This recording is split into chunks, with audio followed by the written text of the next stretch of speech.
السلام علیکم۔ Programme night edition میں ہم آپ کو خوش آمدید کہتے ہیں۔ ناظرین، ابھی مسلم لیگ نواز کے سینئر رہنماؤں کی طرف سے سابق ججز اور جرنیلوں کے احتساب کو اللہ پر چھوڑنے کا بیانیہ پوری طرح سے ابھی اسٹیبلش بھی نہیں ہوا کہ نواز شریف صاحب نے اب واضح الفاظ میں یہ کہہ دیا ہے کہ ملک کی ترقی میں رکاوٹ بننے والوں کو کبھی معاف نہیں کیا جائے گا، بلکہ ووٹ کی طاقت سے ان کا احتساب کریں گے۔ یعنی بات وہی کی ہے میاں نواز شریف صاحب نے، بس کچھ الفاظ بدلے ہیں۔ پچھلے دنوں جب نواز شریف صاحب نے احتساب کا نعرہ لگایا تھا، بلکہ شرط رکھی تھی، تو سب سے پہلے شہباز شریف صاحب جو 1 مہینہ لندن رہ کر آئے تھے، فوری 24 گھنٹوں کے اندر انہیں واپس جانا پڑا تھا۔ پھر اسحاق ڈار ہوں یا میاں جاوید لطیف صاحب، سب لیگی رہنما ایک ایک کر کے سابق ججز اور جرنیلوں کے احتساب کے بیانیے سے پیچھے ہٹتے چلے گئے۔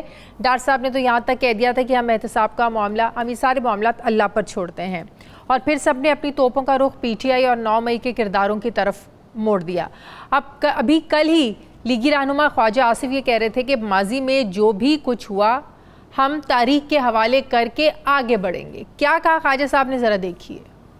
تاریخ کے حوالے ہم 2018 اور 2017 کے جو ایونٹس ہیں، جو واقعات ہیں، جس میں نواز شریف کو 10 سال قید ہوئی، نواز شریف کی بیٹی کو قید ہوئی، اس کا بھائی قید ہوا، اس کے ورکر جو ہے قید ہوئے، تاریخ کے حوالے کر دیتے ہیں۔ پاکستان کے عوام جو ہے وہ بھی اس چیز کا بھی فیصلہ جو ہے آنے والے انتخابات میں کریں گے۔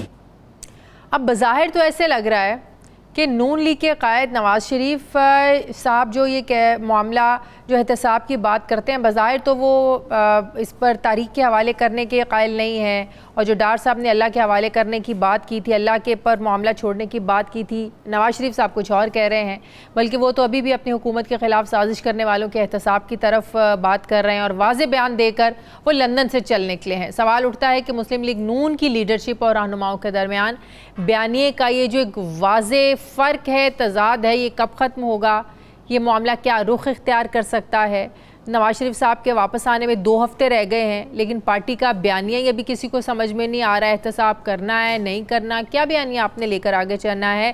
سینئر لیڈرشپ کوئی بات کرتی ہے، دوسرے پارٹی کے لیڈران کچھ اور بات کرتے ہیں، اور شاید یہی وجہ ہے کہ نواز شریف کے استقبال کی تیاریوں کے سلسلے میں ہونے والے جلسوں اور کنونشنز میں لائٹیں، کرسیاں اور سٹیج تو سب کچھ نظر آتا ہے، لیکن اگر کچھ نظر نہیں آتا تو وہ کارکنان اور ورکرز میں جوش اور خروش نظر نہیں آتا، وہ گرم جوشی نظر نہیں آتی جو توقع کی جا رہی تھی۔ اب سوال یہ ہے کہ اگر 21 اکتوبر کو بھی مسلم لیگ نون کے قائد، مسلم لیگ نون جو ہے وہ اپنے قائد کے آنے پر عوامی رویہ، ان کا کارکنان کا ویلکمنگ نہیں ہوا تو پھر کیا ہوگا؟ سوال یہ بھی ہے کہ لیگی حلقے اپنے شہباز حکومت کے 16 مہینوں کی کارکردگی کو بھول کر یا طریق سے حذف کر کے، جس طرح نواز شریف کی وطن واپسی کو اگلے الیکشن میں اپنی جیت کا پیش خیمہ قرار دے رہے ہیں، کیا عوام کی یادداشت بھی اتنی کمزور ہے کہ وہ سب کچھ بھول جائیں گے، پھر صرف نواز شریف کے آنے پر خوش ہو جائیں گے؟ اب موجودہ صورتحال میں مسلم لیگ نون 21 اکتوبر کو مینار پاکستان کے استقبالیہ جلسے کو سیاسی ڈو اور ڈائی کے طور پر لیتی ہوئی نظر آ رہی ہے۔ شاید نون لیگ کو بھی اب ادراک ہو گیا ہے کہ انہوں نے مینار پاکستان پر جلسہ رکھ تو لیا ہے، لیکن ایک بہت بڑا رسک بھی ہے۔ یہ عدالت سے سزا یافتہ ہونے کی وجہ سے نواز شریف وطن واپسی پر ایئرپورٹ سے گرفتار ہوں گے، یا عدالت سے حفاظتی ضمانت ان کو مل جائے گی، پھر وہ مینار پاکستان پہنچ کر اپنے کارکنوں کا خون گرمائیں گے؟ اس پر بھی ابھی بہت ساری کنفیوژن ہے کہ عدالت اس پر کیا فیصلہ کرتی ہے ان کی حفاظتی ضمانت پر، لیکن شاید لیگی حلقوں کو پہلے سے یہ پتا ہے کہ ہونے کیا والا ہے۔ تبھی لیگی رہنما مریم اورنگزیب نے کہا ہے کہ نواز شریف 21 اکتوبر کو مینار پاکستان پر خطاب کے بعد اپنے گھر یعنی جاتی عمرہ چلے جائیں گے۔ مسلم لیگ نون اپنے قائد کے شاندار ویلکم کے لیے ایڑی چوٹی کا زور لگا رہی ہے۔ شادرہ کا جو ناکام جلسہ ہوا، جس کی حجت مٹانے کے لیے نون لیگ نے آج لاہور ٹھوکر نیاز بیگ پر ایک طرح سے مینار پاکستان جلسے کی ایک ڈریس ریہرسل کی۔ مریم نواز شریف نے پاور شو کو کامیاب قرار دیتے ہوئے کہا کہ آج یہ حال ہے تو پھر 21 اکتوبر کو کیا ہوگا؟ مجھے سمجھ نہیں آ رہی کہ آج 8 اکتوبر ہے یا 21 اکتوبر ہے۔ اگر 8 اکتوبر کو لاہور کے ایک حلقے کا یہ عالم ہے تو 21 اکتوبر کو کیا ہوگا؟ 21 اکتوبر کو انشاءاللہ تعالی آپ کا لیڈر، میرا لیڈر، پاکستان کا لیڈر نواز شریف واپس آ رہا ہے۔ اب اس میں تو کوئی شک باقی نہیں رہا کہ 21 اکتوبر مسلم لیگ نون کے لیے ایک فیصلہ کن دن ہو سکتا ہے، جس سے پتہ چلے گا کہ سیاسی منظر نامے میں نون لیگ کہاں کھڑی ہے اور اگلے سیٹ اپ میں کتنے حصے کی حقدار ہے. یہ بھی حقیقت ہے کہ تحریک انصاف کے رہنماؤں پر مقدمات چل رہے ہیں لیکن ان پر الیکشن میں حصہ لینے پر ابھی کوئی پابندی ہے.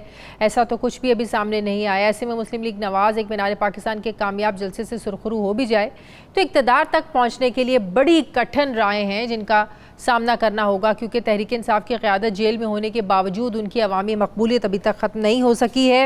میں بات کروں گی, مجھے سینئر صحافی تجزیہ کار افتخار احمد صاحب جوائن کر رہے ہیں. السلام علیکم, بہت بہت شکریہ افتخار صاحب آپ کا. افتخار صاحب, آپ کو بھی پتہ ہے پچھلے کچھ عرصے سے نون لیگ کے بیانیے کو لے کر ہمیشہ کنفیوژن رہی ہے. اب نواز شریف صاحب کی واپسی پر ایک جو احتساب کے بیانیے کی انہوں نے بات کی تھی, جس کے بعد ڈار صاحب نے کہا کہ ہم جو احتساب کی بات ہے یہ معاملہ اللہ پر چھوڑتے ہیں. جاوید لطیف صاحب نے بھی بات کی کہ ماضی کو بھلا کے آگے چلیں, لیکن پھر نواز شریف صاحب نے ایک دفعہ پھر کہا کہ ہم نہیں احتساب کر کے رہیں گے. جنہوں نے ان کو اقتدار سے ہٹایا, جنہوں نے پاکستان کے ترقی کا جو سفر تھا اس کو ختم کیا, کیا یہ احتساب کے بیانیے میں جو کنفیوژن ہے یہ نقصان پہنچائے گی نون لیگ کی سیاست کو؟ جب 21 اکتوبر آئے گا تو وقت یہ سوالوں کا جواب ملے گا. ابھی تو 21 اکتوبر دور ہے, دیکھتے ہیں کیا ہوتا ہے.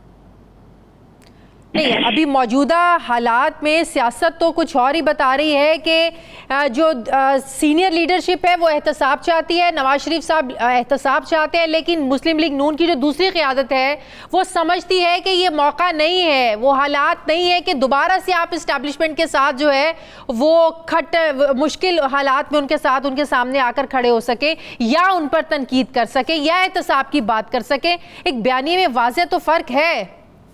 یہ فیصلہ اس سیاسی پارٹی نے کرنا نا جی, کہ اس کو کیا بیانیہ لینا ہے. یہ آپ نے اور میں نے تو فیصلہ نہیں کرنا. میں نے آپ کا تجزیہ لینا ہے سر. یہ میرا تجزیہ اس پہ یہی ہے کہ وہ پارٹی ہے, پولیٹیکل پارٹی ہے, وہ فیصلہ کرے گی. مگر یہ ہمارے کہنے پر تو انہوں نے فیصلے چینج نہیں کرنے نا. آپ نے 9 منٹ سے زیادہ انٹرو میں بہت کچھ کہا ہے, سب کا جواب تو وہ دیں گے نا جب 21 کا جلسہ ہوگا, اور اس کی 21 کے جلسے کے بعد دیکھا جائے گا کہ کیا ہوتا ہے اور کیا نہیں ہوتا. لیکن آپ کو لگتا ہے کہ پچھلے 16 مہینوں کی کارکردگی عوام جو ہے وہ بھول کر صرف اس بات پر کہ نواز شریف واپس آ رہے ہیں سب کچھ وہ بھول جائیں گے, اور عوام کو انتظار ہی تھا کہ نواز شریف بس واپس آ جائے اور ملک کے حالات ٹھیک ہو جائیں؟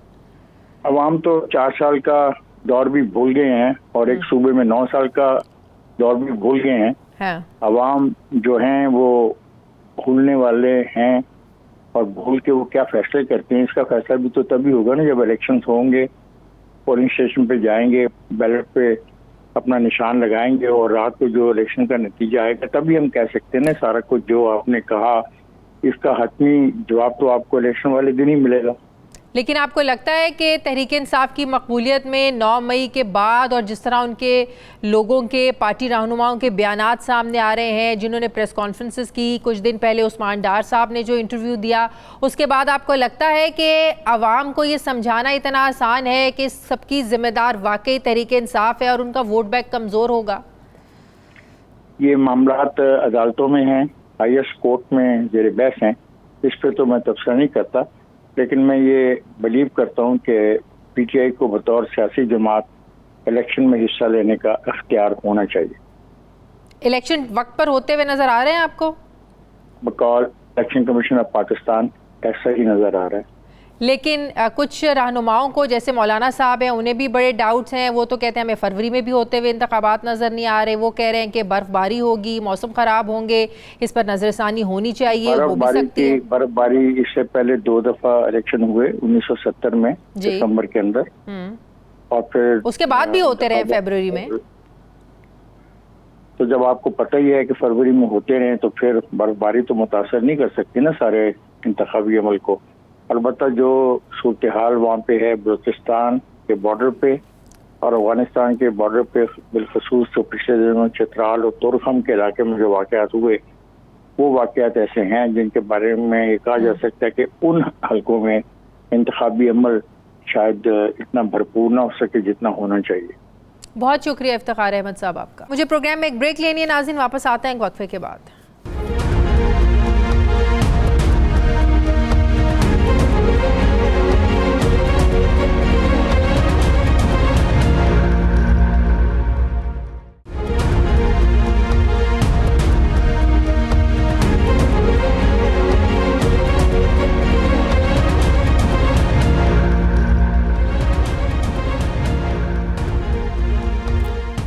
بریک کے بعد ایک بار پھر سے آپ کو خوش آمدید کہتے ہیں. ناظرین, الیکشن کی تاریخ تو نہیں, مہینہ سامنے آ چکا ہے. مسلم لیگ نواز کی تو بھرپور تیاریاں ہیں, ورکرز کو چارج کیا جا رہا ہے.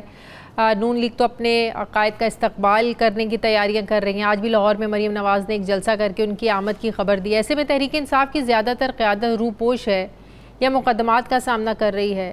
پارٹی قائد بھی توشہ خانہ اور سائفر کیس میں جیل میں ہیں. مخالفین کے حد درجہ مطالبات کے باوجود تحریک انصاف پر پابندی نہیں لگی. لہٰذا یہ تو طے ہے کہ ٹوٹ پھوٹ کے ساتھ ہی صحیح تحریک انصاف الیکشنز میں تو حصہ لے گی. پرانے اور تجربہ کار نہ صحیح اپنے نئے امیدوار میدان میں اتارے گی. یہاں سوال یہ بھی ہے کہ کیا اگلے الیکشن میں عمران خان اپنی پارٹی کو لیڈ کر پائیں گے, کیونکہ ابھی تو وہ سائفر کے ساتھ ساتھ 9 مئی کے واقعات کے مقدمات کا سامنا کر رہے ہیں جو آئندہ الیکشن میں ان کی سیاست کے لیے شدید خطرے کی وجہ ہو سکتے ہیں. یہی نہیں, کچھ ریڈ لائنز کراس کرنے کی وجہ سے بھی ان کی سیاست میں واپسی مشکل نظر آ رہی ہے. یہاں ضرورت اس بات کی ہے کہ تحریک انصاف کی قیادت اداروں کے خلاف اٹھنے والی آوازوں سے نہ صرف تعلقی کا اظہار کرے بلکہ ان کی قیادت کے خلاف مہم کا حصہ بننے کے بجائے اسے کاؤنٹر بھی کرے, ورنہ سیاسی مخالفین اپنے بیانیے بدل کر تحریک انصاف کے ووٹ بینک سے فائدہ اٹھاتے رہیں گے.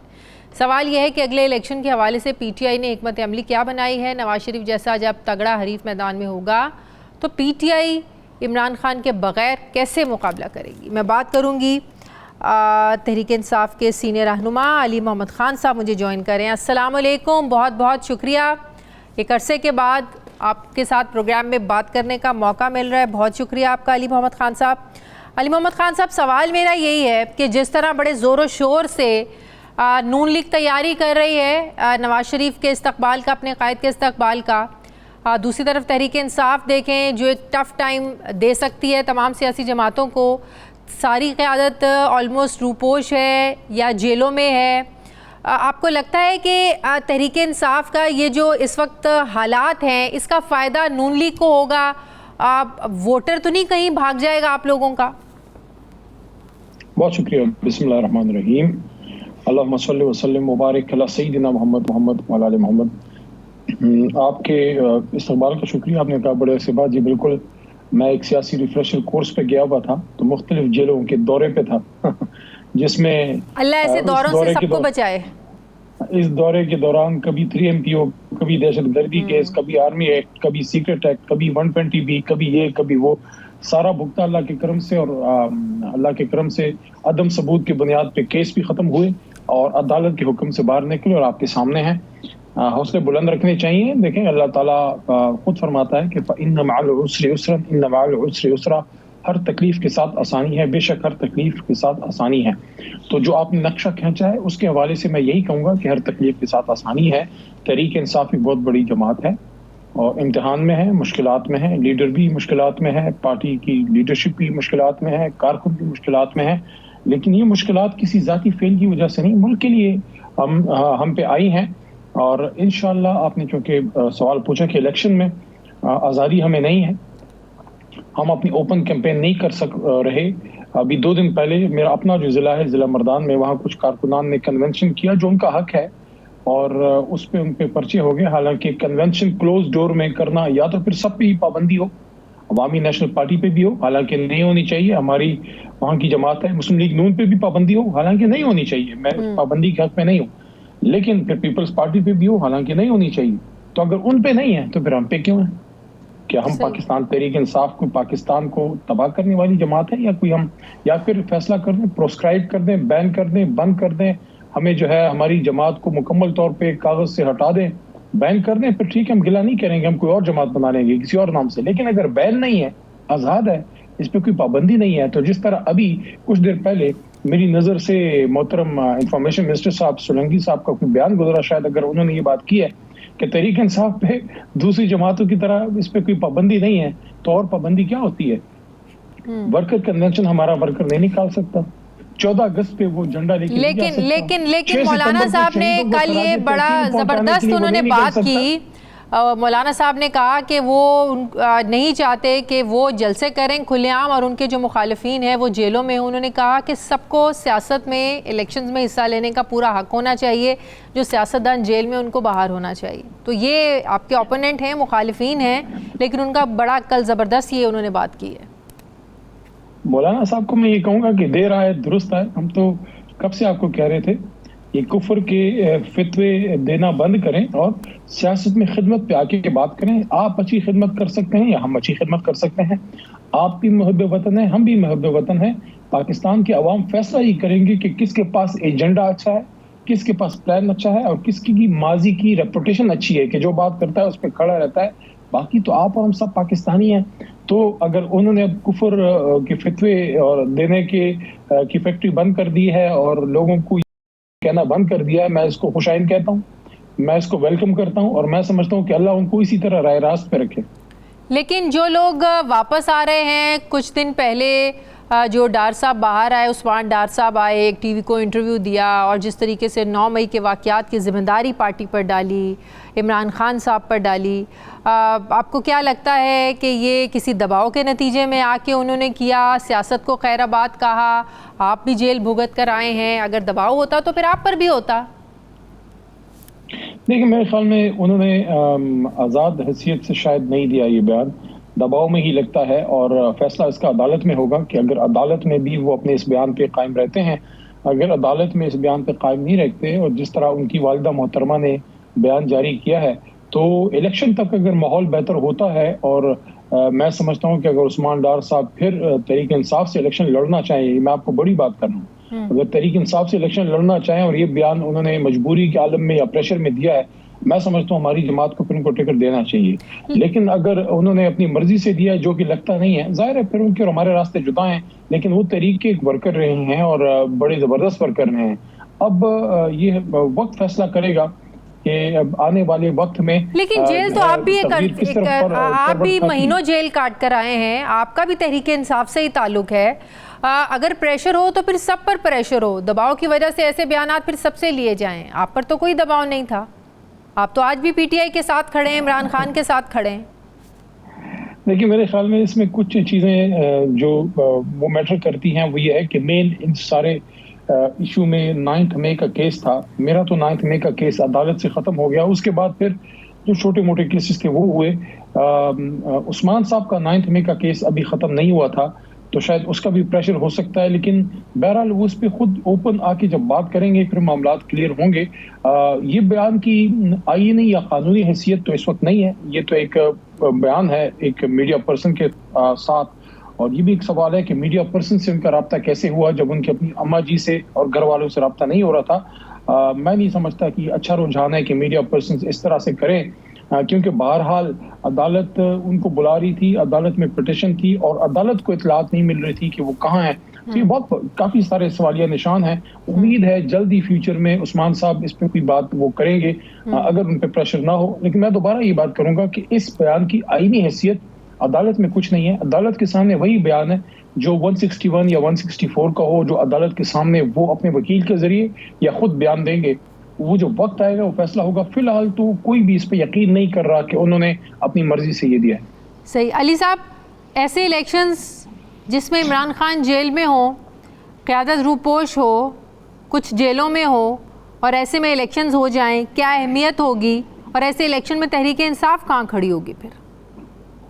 دیکھیں پہلے ہم کیوں یہ ایکسیپٹ کر لیں کہ عمران خان صاحب نہیں ہوں گے, ہم پہلے سے کیوں یہ فرض کر لیں کہ ہم ان کے بغیر الیکشن میں جا رہے ہیں. ہم کیوں ایک گراؤنڈ ریئلٹیز دیکھتے ہوئے کچھ تجزیے صحیح ثابت ہو ہی جاتے ہیں. دیکھیں ہم کیوں یہ گراؤنڈ ریئلٹیز پہلے سے اس کو مان لیں اور اس کو گراؤنڈ زیرو بنا لیں کہ عمران خان صاحب اگر نہ ہو تو پھر کیا ہوگا. اگر نہیں ہوئے تو اس کے لیے بھی عمران خان صاحب کے ذہن میں کوئی پلان ہوگا, جس طرح ہمارے چیئرمین حکم دیں گے اسی طرح ہوگا. لیکن ہم امید پہ دنیا قائم ہے, امید ہے انشاءاللہ بیٹر سینس ول پریویل, سینٹی ول پریویل. پولیٹیکل سسٹم کو آگے جانے دیا جائے گا. باقی عمران خان صاحب نے اپنی ایک جماعت جو بنائی ہے, یہ انہی کی طرح کے محنتی اور جدوجہد کرنے والے لوگ ہیں. انشاءاللہ یہ تحریک آگے چلے گی عمران خان صاحب کی رہنمائی میں. لیکن اسٹرانگ کینڈیڈیٹ جتنے بھی سارے آپ کے سابق وزراء تھے, آلموسٹ بہت سارے پارٹی چھوڑ کر جا چکے ہیں یا دوسری پارٹیز کو جوائن کر لیا ہے. نو دیکھیں میں یہاں سے تھوڑا سا ڈیفر کروں گا. میں کوئی اسٹرانگ کینڈیڈیٹ نہیں تھا, نہ 13 میں تھا, نہ 18 میں تھا, اور نہ میں اب ہوں. میرے پاس اگر کوئی چیز ہے تو وہ میری تحریک انصاف کا نظریہ اور میری تحریک انصاف جو جماعت ہے اس کا ویژن ہے. آپ میرے سے تحریک انصاف ہٹا لیں, میں 2 دفعہ MNA یا وزیر اگر بنا بھی ہوں تو وہ نہیں میٹر کرتا. شاید میں مقابلہ ہی نہ کر پاؤں, تو یہ چیزیں تو تحریک انصاف نے ختم کر دی نا. دیکھیں میں آپ کے سامنے ایز اے ترجمان Tehreek Insaf, as a farmer cabinet ممبر یہ ایکسیپٹ کر رہا ہوں کہ میں تحریک انصاف کے ووٹ پہ پاس ہوا, اور جس زمانے میں پاس ہوا اس سے اب بہت زیادہ ہمارے نظریہ اور ہماری جو بیانیہ ہے لوگوں کے گھروں میں دل کر چکا ہے, تو اب دلوں میں گھر کر چکا ہے. تو اب میں یہ عرض کرنا چاہتا ہوں کہ اس وقت ووٹ نظریے پہ, ویژن پہ اور تحریک انصاف کے مینیفیسٹو پہ, عمران خان صاحب کا جو سٹینڈ ہے اس پہ پڑے گا. اب وہ اس طرح میٹر نہیں کرتا کہ آپ کو بڑے بڑے اسٹالورٹس چاہیے, بلکہ میں تو یہ بھی کہوں گا کہ 18 میں بھی آپ نے دیکھا تحریک انصاف نے جہاں اپنے کارکن کھڑے کیے وہ پاس بھی ہوئے اور وہ کھڑے بھی رہے, اور جہاں بڑے بڑے اسٹالورٹس آئے 2018 میں اور آج میں بڑا فرق ہے علی محمد خان صاحب. 2018 میں اور آج کی سیاست میں, حالات میں, زمینی حقائق میں بہت فرق ہے. یہ فرق ختم بھی ہو سکتا ہے. Week is a long time in politics. 4 مہینے رہ گئے. انشاءاللہ ہم پر امید ہیں کہ دیکھیں میں ظاہر ہے زیادہ پبلک میں نے موو نہیں کیا, جیل سے آنے کے بعد بھی تھوڑا سا جو ہے احتیاطی وہ اس کو کہہ سکتے ہیں, لیکن جتنا بھی میں نے لوگوں سے میں ملا ہوں, اور سوشل میڈیا پہ تو بہرحال رابطہ روز کا رہتا ہے, اور جتنا مجھے فیڈ بیک ملا ہے, یقین کریں اگر ہماری یہ پاپولیرٹی نہ ہوتی تو خان صاحب بھی اب باہر ہوتے اور الیکشن بھی ہو گیا ہوتا. یہ کبھی کبھی آپ کا حسن آپ کا دشمن بن جاتا ہے. تو یہ پاپولیرٹی خان صاحب کی اور ہماری تحریک انصاف کے لیے, تو آپ کو لگتا ہے اس چیز سے کوئی فرق نہیں پڑے گا؟ نواز شریف بڑے بڑے جلسے کرے, بلاول بھٹو, مریم نواز بڑے بڑے جلسے کریں, اور آپ لوگ بقول آپ کے جس طریقے سے کیمپینز نہیں کرنے دی جا رہی, کنونشنز نہیں کرنے دیے جا رہے, تو الیکشن کیمپین کے لیے جو بڑے بڑے جلسے کیے جاتے ہیں, لوگوں کو موٹیویٹ کیا جاتا ہے, اپنا ایک بیانیہ, اپنا ایک منشور رکھا جاتا ہے لوگوں کو قائل کرنے کے لیے کہ ووٹر الیکشن والے دن نکلے اور آپ کو ووٹ دے. فرق تو پڑے گا علی صاحب. نہیں میں تو ایکسیپٹ کر رہا ہوں فرق پڑتا ہے, بڑے جلسوں کا فرق پڑتا ہے, لیکن آپ میڈیا والے کس مرض کی دوا ہیں؟ آپ جیسے آزاد منچ صحافی اس پہ پھر آواز اٹھائے نا کہ یہ کیا ہو گیا ہے. وہ نے 2 کروڑ ووٹ لینے والی جماعت کو جو ہے ان کو سائڈ لائن کر کے ان لوگوں کے بلونز میں ہوا بھری جا رہی ہے جو اس جوگے ہی نہیں. دیکھیں مجھے آپ ایک بات بتائیں, 4 بار وزیر اعظم بن گئے میاں صاحب کی جماعت میں سے, اور 4 بار انہوں نے حکومتیں بنا لی. یہ میری اطلاعات میرے پاس جو ہیں, میرے خیال میں آپ کے پاس بھی یہی اطلاعات ہوں گی. میری معلومات مجھے بتاتی ہیں کہ شہباز شریف صاحب ایک شخص جو 3 بار 4 بار وزیر اعلیٰ رہے, وہ اتفاق سے میاں صاحب کے بھائی ہیں. یہ کون سا جو ہے نئی شراب جو ہے پرانی شراب نئی بوتل میں ڈال کے بیچنے کی کوشش کی جا رہی ہے؟ وہی ٹیم ہوگی, وہی خواجہ آصف ہوں گے, وہی اسحاق ڈار صاحب ہوں گے, وہی سعد رفیق بھائی ہوں گے. علی محمد خان صاحب ایک چیز کو تو آپ لوگوں کو ایکسیپٹ کرنا چاہیے, یہ بات 1988 سے سیاست ہو رہی ہے, کیا ان کے پاس ہے اور زرداری صاحب کے پاس کیا ہے. ابھی مجھے آپ ایک بات بتائیں, ابھی 18 مہینے ان کی حکومت بھگت کے آپ لوگوں کو ابھی چین نہیں آیا کہ مزید ان کو ہم نے بھگتنا ہے؟ ان کو خدا کا خوف کریں, آپ اور میں تو سروائیو کر لیں گے. جو آپ کی گاڑی ڈرائیو کرتا ہے باہر آپ کے گیٹ پہ چوکیدار ہے, بالکل صحیح کہہ رہے ہیں, بالکل صحیح کہہ رہے ہیں. بطور کسی بھی سیاسی جماعت کو الیکشن کے میدان سے, الیکشن سے آؤٹ نہیں ہونا چاہیے, سب کو برابر کا موقع ملنا چاہیے. لیکن آج ہمیں یہ ریئلٹی ایکسیپٹ کرنی ہے کہ اگر 9 مئی کا دن نہ آتا, 9 مئی کا دن پر یہ واقعات نہ ہوتے, تو شاید تحریک انصاف کے اور اس ملک کے حالات ڈیفرنٹ ہوتے. آپ اگری کرتے ہیں اس بات سے؟ دیکھیں کچھ چیزیں اللہ کی طرف سے ہوتی ہیں, اچھا نہیں ہوا جو ہوا. ہاں بار بار ہم نے کہا کہ جس نے غلط کیا ان کو سزا دیں, لیکن جس نے بھی غلط کیا نہ عمران خان صاحب کے حکم پہ کیا, نہ تحریک انصاف کی پالیسی تھی, بلکہ میرے تو 10 سال پارلیمنٹ میں عمران خان صاحب کے ساتھ ہو گئے. میں نے اپنے چیئرمین کو کبھی بھی, میں کلیئر بات کرتا ہوں, کبھی بھی ان کو میں نے کسی ادارے کے خلاف, بالخصوص آرمڈ فورسز کے خلاف یا ایون پولیس کے خلاف بھی یہ بات کرتے نہیں دیکھا کہ جناب ایز اے ادارہ ان کے خلاف ہوں. اگر پنجاب پولیس کی بات کی ہے تو اس میں یہ بات ضرور کی ہوگی کہ بھائی اس کو ریفارم کرنا چاہیے جس طرح کے پی پولیس کی. اگر آرمڈ فورسز کی بات کی ہے یہ ضرور کہا ہوگا کہ پالیٹکس میں وہ نہ ہو, یا ان کو یہ بار بار کہا کہ مضبوط ہوں, اور مضبوط تر پاکستان کے لیے مضبوط ترین لیکن سمجھ نہیں آتا نا. پرویز خٹک صاحب جن کو آپ کی پارٹی نے وزیر اعلیٰ بننے کا موقع دیا, اب ان جیسا سینئر پولیٹیشین اگر عمران خان پر الزامات لگائے اور ان واقعات کی ذمہ داری عمران خان پر ڈالے, تو پھر بندہ کیا سوچے؟ دیکھیں میں تو یہ کہوں گا کہ حضرت علی رضی اللہ عنہ نے جو بات کی تھی, ان کا جو قول ہے مشہور و معروف تو وہ ہم پہ ادھر ثابت ہو گیا ہے. مجھ پہ تو زندگی میں بہت جگہوں پہ ثابت ہوا, لیکن بڑے میس اسکیل پہ کہ جس پہ احسان کرو اس کے شر سے بچو. تو آپ دیکھ رہے ہیں پھر. ٹھیک ہے, بہت بہت شکریہ علی محمد خان صاحب, انصاف کے سینئر رہنما میرے ساتھ ہیں. بہت بہت شکریہ آپ کا. پروگرام کا وقت ختم ہو گیا. فیڈ بیک ضرور دیں, اپنا خیال رکھیں. مجھے اجازت دیں. اللہ حافظ.